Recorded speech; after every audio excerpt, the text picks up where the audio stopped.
स्थिति है वो बनी रहे। जी अवंतिका, निश्चित तौर पर देखना होगा क्या कुछ बदलाव अब जमीनी स्तर पर देखने को मिलते हैं। शुक्रिया आपका वासु फिलहाल इस पूरी जानकारी के लिए। और आगे बढ़ते हैं, इंदौर वासियों के लिए आज बेहद ही खास खबर सामने आई है। आज इंदौर से 4 शहरों के लिए सीधी उड़ानें शुरू हो रही हैं। उदयपुर, अहमदाबाद, लखनऊ और शिरडी से सीधी कनेक्टिविटी अब इंदौर वासियों की होगी। विमान सेवा जिसके लिए यात्रियों को एक बड़ी सुविधा होने वाली है। इस बात का अंदाजा पहले ही, क्योंकि पर्यटन को भी इससे बढ़ावा मिलेगा। तो 4 नई फ्लाइट्स इंदौर वासियों के लिए, जहां डायरेक्ट कनेक्टिविटी लखनऊ, अहमदाबाद, शिरडी जैसे अहम शहरों के लिए ये प्रोवाइड करने वाली है।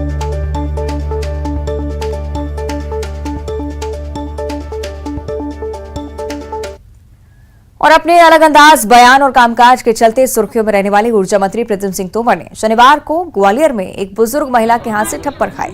लेकिन ये थप्पड़ नाराजगी की नहीं बल्कि दुलार के थे। कल से मध्य प्रदेश में लाडली बहना योजना के फॉर्म भरने का काम शुरू हो गया है और ऊर्जा मंत्री प्रद्युम्न सिंह तोमर सागरताल रोड पर जायजा लेने के लिए पहुंचे थे इसी का।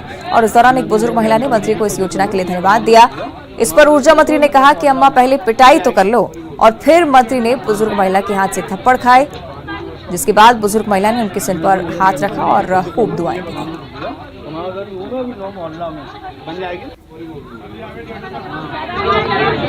मैंने कहा, जिस माँ ने इस सेवक को इस लायक बनाया है, प्यार का जरा थप्पड़ खाना भी जरूरी होता है, उसका आशीर्वाद जरूरी है। और आज उनके अंदर क्या उत्साह है आप देख रहे हो ना। उनकी अंतरात्मा से जो दुआ निकल रही है, वही तो ये सरकार आगे और मजबूती से गरीबों के लिए काम करेगी। ये वही प्यार का बड़ा है। और इधर राहुल गांधी की संसद सदस्यता खत्म होने पर खंडवा सांसद ज्ञानेश्वर पाटिल ने एक बड़ा बयान दिया है। खरगोन के बड़वा में सांसद पाटिल ने कहा कि राहुल गांधी और गांधी परिवार को लोकतंत्र पर विश्वास नहीं है। इन्होंने हमेशा देश को अपनी जागीर समझा है।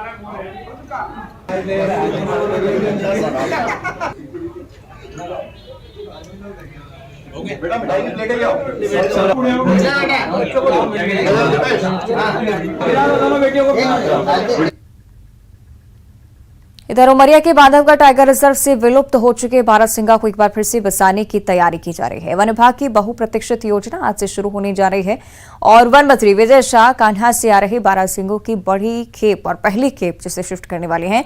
बांधवगढ़ राष्ट्रीय उद्यान के मगधी एरिया में बारहसिंगा को बसाने के लिए लगभग 50 हेक्टेयर से ज्यादा के जंगल को खास तरीके से इंक्लोजर एक तैयार किया गया है। यहाँ पर इंक्लोजर को इस तरह से डिजाइन किया गया है कि इसके अंदर कोई दूसरा जानवर नहीं जा सकेगा। यहाँ तक कि जमीन पर रेंगने वाले सांप और अजगर भी इस इंक्लोजर के बाहर ही रहेंगे। इंक्लोजर की ऊंचाई इतनी रखी गई है कि बाघ भी छलांग लगाकर अंदर नहीं पहुंच सकेगा।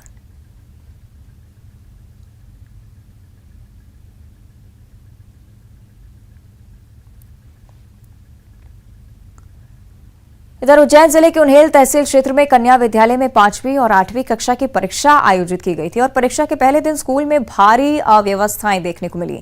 छात्र स्कूल परिसर के कॉरिडोर, स्टाफ रूम और बाहर मैदान में बैठकर परीक्षा देते हुए नजर आए। पालकों और अन्य स्कूलों के शिक्षकों ने सेंटर प्रबंधक पर कई गंभीर आरोप लगाए। उन्होंने कहा है कि जो सेंटर में 300 बच्चों के बैठने की क्षमता है, उसमें 600 बच्चों को बुला लिया गया। ना उन्हें समय पर पेपर मिले, ना फिर एंट्री की गई। नोटिस बोर्ड दिखा दिया गया जहां न रोल नंबर था, ना रूम नंबर लिखा हुआ था। और इस मुद्दे पर जिला शिक्षा अधिकारी ने कहा है कि सेंटर प्रबंधक को नोटिस जारी कर जवाब मांगा है।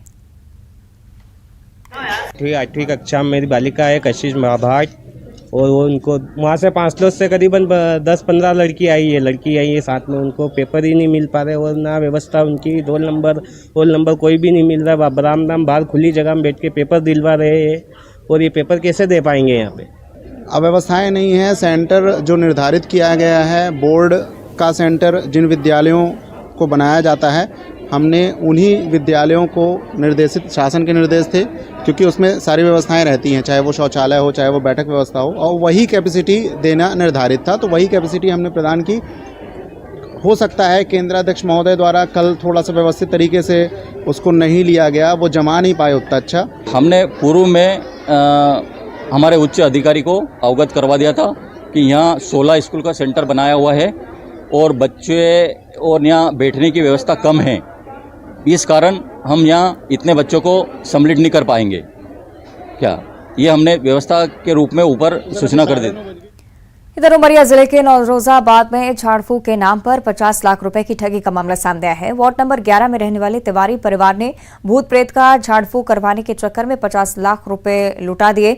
जब ठगी का एहसास हुआ तब पुलिस के चक्कर काट रहे हैं। शिव मोहन तिवारी की बहू पर भूत प्रेत का साया होने का हवाला देकर पड़ोसियों ने तांत्रिक को बुलवाया था, जिसके बाद तंत्र मंत्र के नाम पर तांत्रिकों ने परिवार से धीरे धीरे 50 लाख रुपए ऐंठ लिए। ठगी का एहसास होने पर उन्होंने थाने में गुहार लगाई, जहां उनकी फरियाद नहीं सुनी गई, जिसके बाद तिवारी परिवार ने एसपी से मदद की गुहार लगाई। एसपी ने जांच के बाद कार्रवाई का भी भरोसा दिया है। एसपी साहब बोल रहे हैं कि वो लोग रिटायर वो हो गया, वो लोग करेंगे कार्रवाई तो उल्टा तुम्हारी माँ फंसेगी बोल रहे हैं। और ये लड़का फंसा, मेरा पैसा खाया मेरे को फंसाएंगे ये लोग, मेरा पैसा खाया मेरे को फंसाएंगे। बोलो हैं, मेरा पैसा खाएंगे मेरे को फंसाएंगे पुलिस वाले, बताइए हैं। क्या मैं न अपनी बहू को कोई जान से मारेगा, कोई मारेगा जान से?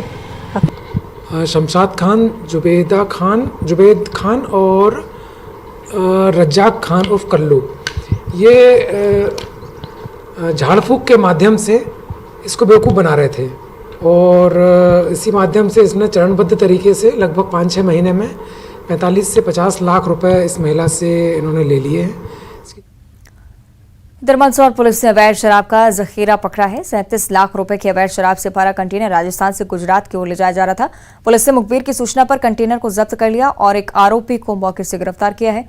पुलिस के हत्थे चढ़ा आरोपी मोहनलाल राजस्थान के जालौर जिले का ही रहने वाला है। हरियाणा के पानीपत से गुजरात के बड़ौदा तक कंटेनर के जरिए शराब की तस्करी हो रही थी, जिसकी सूचना पुलिस को मुखबिर के जरिए मिली और इसके बाद पुलिस ने हाईवे के 10 नंबर नाके पर कंटेनर को जब्त किया, जिसमें 430 पेटी अवैध शराब बरामद हुई।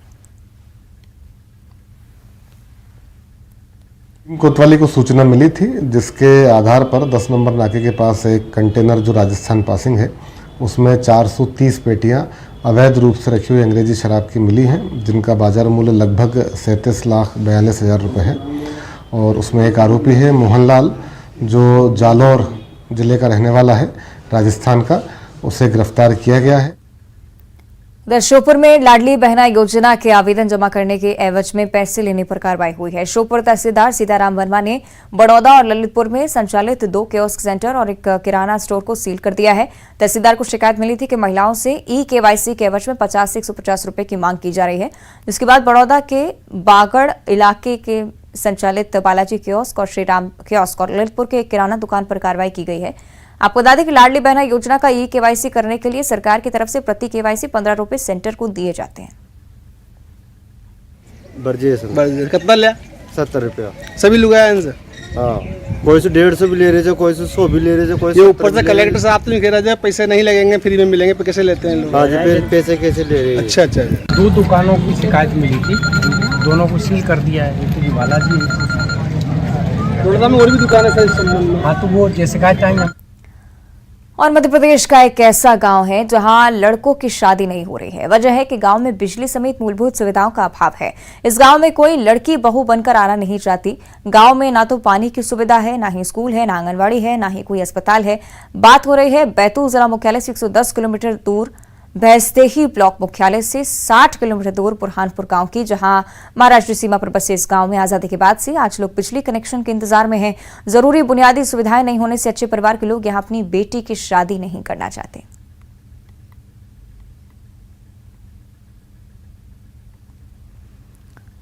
आगे बढ़ते हैं दुर्ग से अगली बड़ी जानकारी। फार्म हाउस में रखे परावट में अचानक से भीषण आग लग गई। सूचना पर अग्निशमन का दस्ता भी मौके पर पहुंचा और कड़ी मशक्कत के बाद आग पर काबू पाया जा सका। कचांदूर इलाके की पूरी घटना तस्वीरें आपको दिखा रहे हैं। फार्म हाउस में रखा था ये परावट, जिसमें अचानक से भीषण आग लगी। फायर ब्रिगेड की टीम मौके पर पहुंची और मौका रहते इस आग पर काबू पाया गया।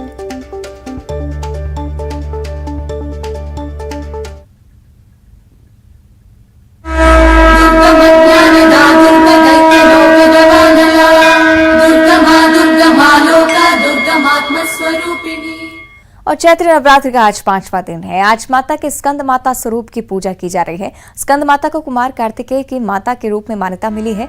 कुमार कार्तिकेय को स्कंद भी कहा जाता है और इसलिए उनके नाम पर देवी मां का ये नाम रखा गया। कुमार कार्तिकेय प्रसिद्ध देवासुर संग्राम में देवताओं के सेनापति बने थे और उनका वाहन मयूर है। स्कंद माता ममता की मूर्ति, प्रेम और वात्सल्य की प्रतीक मानी जाती है और ऐसी मान्यता भी है कि जो भक्त स्कंद माता के पूरे भक्ति भाव से पूजा करता है उनकी सभी मनोकामनाएं पूरी होती हैं। घर में सुख, शांति और समृद्धि का वास होता है। और सतना जिले में स्थित मैहर धाम मां भवानी के 52 शक्तिपीठों में से एक है और आदिशक्ति मां शारदा का मंदिर त्रिकूट पर्वत पर स्थित है। मान्यता ये भी है कि मां शारदा की पहली पूजा आदि गुरु शंकराचार्य ने ही की थी और मैहर की मां शारदा की नगरी में हर वर्ष शारदीय नवरात्र और चैत्र नवरात्र का मेला भी लगता है। दूर दूर से देवी भक्त अपनी मुरादें लेकर यहाँ पर पहुंचते हैं, मां शारदा की महिमा का गुणगान करते हैं। मां शारदा ने कलयुग में आल्हादेव की भक्ति से प्रसन्न होकर उन्हें अमरता का वरदान दिया था और कहा जाता है कि आज भी मां शारदा की पहली पूजा आल्हादेव ही करते हैं।